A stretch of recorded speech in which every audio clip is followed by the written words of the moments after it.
हिंदू मुआ राम कही, मुसलमान खुदाई। कहे कबीर सो जीवता, जो दुह के निकट न जाए।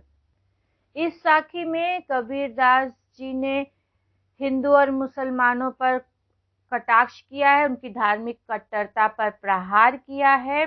उन्होंने कहा कि हिंदू मुआ राम कहे, यानी कि हिंदू धर्म के लोग अपने धर्म को श्रेष्ठ मानते हैं और राम का नाम स्मरण करते हैं, और राम के नाम को स्मरण करते करते ही मुआ मृत्यु को मर जाते, मृत्यु को प्राप्त हो जाते हैं। वहीं मुसलमान खुदाई, और वहीं पर मुसलमान भी अपने धर्म को श्रेष्ठ बताते हुए खुदा खुदा को पुकार कर अपने जीवन को समाप्त कर देते हैं। अर्थात दोनों राम और खुदा के चक्कर में अपने जीवन को व्यर्थ कर लेते हैं और कुछ भी हासिल नहीं कर सकते हैं। कबीरदास जी का कहना है कि सो जीवता, कहे कबीर सो जीता, वो जीवित वही व्यक्ति है, यानी जीवना उसी का सार्थक मानते कबीरदास जी, उन्हीं का जीना सार्थक मानते हैं, जो दुह के निकट न जाए, जो इन दोनों के निकट नहीं जाते हैं, यानी कि राम और खुदा के चक्कर में ना पड़कर सच्चे ईश्वर की आराधना करते हैं।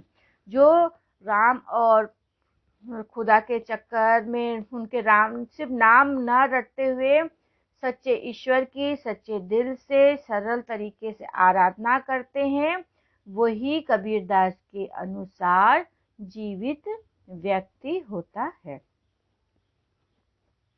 अगला है, काबा फिर काशी भया, राम ही भया रही, मोट चून मैदा भया, बैठ कबीरा जी।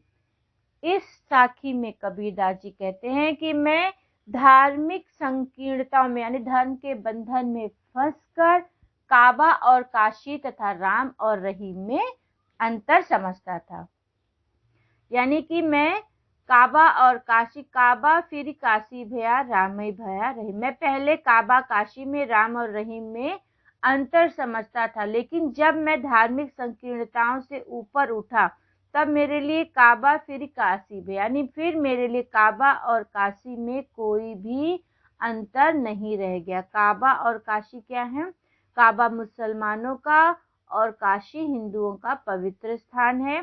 रामई भया रहीम, और राम और रहीम दोनों एक हो गए। कब हो गए एक? काबा काशी कब एक हो गए और राम रहीम कब हो गए एक हो गए? जब मैं धार्मिक संकीर्णताओं से ऊपर उठा। पहले मैं धार्मिक संकीर्णताओं में फंसा था तो मुझे दोनों में अंतर लगता था, लेकिन जब मैं धार्मिक संकीर्णताओं से ऊपर उठकर सोचने लगा तो मुझे हिंदू मुसलमान के जो पवित्र स्थल है काबा और काशी में कोई अंतर नहीं रह गया। राम और रहीम मेरे लिए एक समान पवित्र नाम हो गए।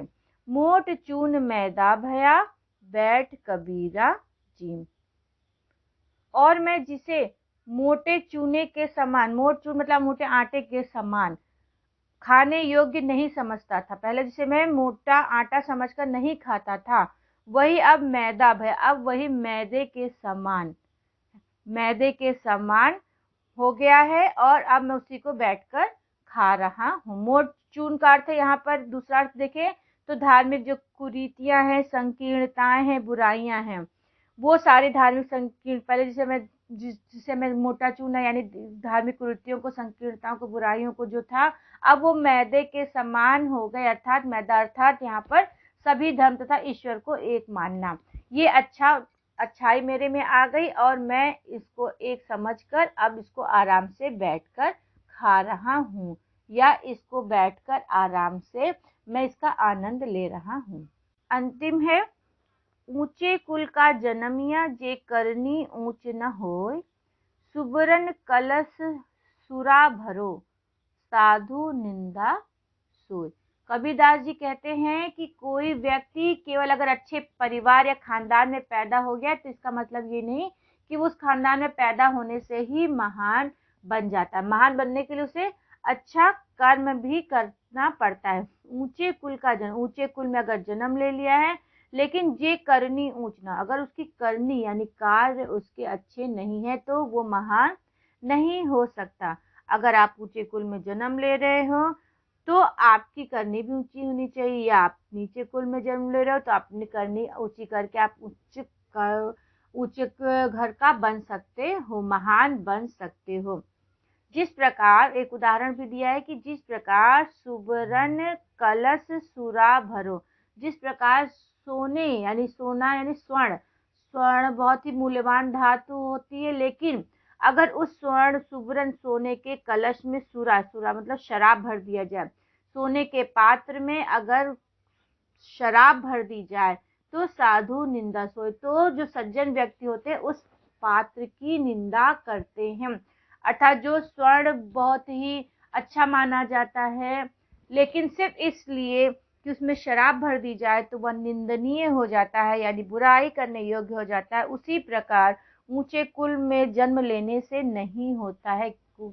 महान बनने के लिए आपको अच्छा कर्म भी करना आवश्यक होता है। सिर्फ ऊंचे कुल में जन्म लेने से आपके कर्म अच्छे नहीं हो जाते, आप महान नहीं कहलाएंगे।